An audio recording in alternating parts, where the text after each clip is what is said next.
kenyataan ilahi. Kepada mereka Allah ingin memberitahukan kekayaan dan kemuliaan rahasia itu di antara bangsa-bangsa bukan Yahudi, yaitu Kristus ada di dalam kamu, yang adalah pengharapan akan kemuliaan. Kolose 1 ayat 27. Sepanjang bulan ini luangkan waktu setiap hari atau setidaknya selama 2 minggu ke depan, dan renungkan ayat kitab suci di atas. Berbaringlah di tempat tidurmu dan ucapkan dengan keras berulang-ulang. Berjalan berkeliling sambil berpikir dan bergumam, Kristus ada di dalamku. Saya melakukan ini bertahun-tahun yang lalu, dan itu benar-benar mengubah hidup saya. Saya perlu menangkap inti dan realitas dari ayat itu. Saya ingin itu meresap ke dalam jiwa saya, dan itu terjadi. Kristus di dalammu bukanlah suatu kata-kata rohani, melainkan kenyataan ilahi. Sayangnya kuasa kenyataan itu belum begitu berdampak dalam kehidupan orang-orang sebagaimana mestinya. Itulah alasan tangisan dan keluhan mereka, kekurangan, sakit kepala dan demam yang mereka keluhkan. Itulah alasan beberapa orang memiliki luka, sakit dan penyakit yang dikatakan tidak ada obatnya. Bagaimana engkau bisa sakit jika memang Kristus mendiami tubuh jasmanimu? Ingat Eneas, meskipun seorang Kristen telah lumpuh dan terbaring di tempat tidur selama 8 tahun. Lalu datanglah Petrus ke rumahnya.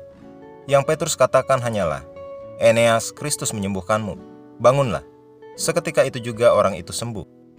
Petrus memahami kenyataan, kuasa dan hakikat Kristus yang hidup di dalam manusia. Apa yang dikatakan Paulus dalam Roma 8 ayat 10? Dia berkata, tetapi jika Kristus ada di dalam kamu, maka tubuh memang mati karena dosa, tetapi roh adalah kehidupan oleh karena kebenaran.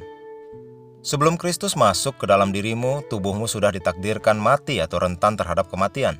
Engkau rentan terhadap kutukan dosa dan karena itu engkau tunduk pada setan, penghukuman, sakit, penyakit, kemiskinan, dan kematian. Tetapi kemudian Alkitab berkata, dan jika roh Dia yang telah membangkitkan Yesus dari antara orang mati diam di dalam kamu, maka Ia yang telah membangkitkan Kristus Yesus dari antara orang mati akan menghidupkan juga tubuhmu yang fana itu oleh rohnya yang diam di dalam kamu. Roma 8 ayat 11. Hal ini sudah terjadi. Roh Kudus sudah tinggal di dalammu sekarang dan telah memberikan kehidupan, menghidupkan juga tubuhmu yang fana. Hidupmu sekarang setelah engkau dilahirkan kembali adalah bukti kematian. Engkau harus bersikeras itu. Jika tidak, engkau akan diterpa oleh unsur-unsur kehidupan. Tetapi ketika engkau secara sadar merenungkan Kristus dan hidupnya di dalammu, Dia akan memanifestasikan dirinya dalam tubuh jasmanimu dan menghalau segala sesuatu yang bukan berasal dari Allah. Kristus di dalammu adalah berkat terbesar dari semuanya. Mari kita mengucapkan pengakuan. Bapa terkasih, terima kasih. Kesadaran akan Kristuslah yang mengilhami keberanian luar biasa dalam hidupku dan membuatku hidup setiap hari, memancarkan kegembiraan yang tak terlukiskan dan penuh kemuliaan.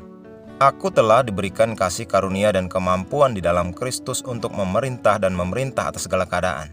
Segala perkara dapat kutanggung di dalam Dia yang memberi kekuatan kepadaku. Kristus di dalamku adalah jaminanku akan kesehatan ilahi, kemakmuran, kesuksesan, kemenangan dan kekuasaan.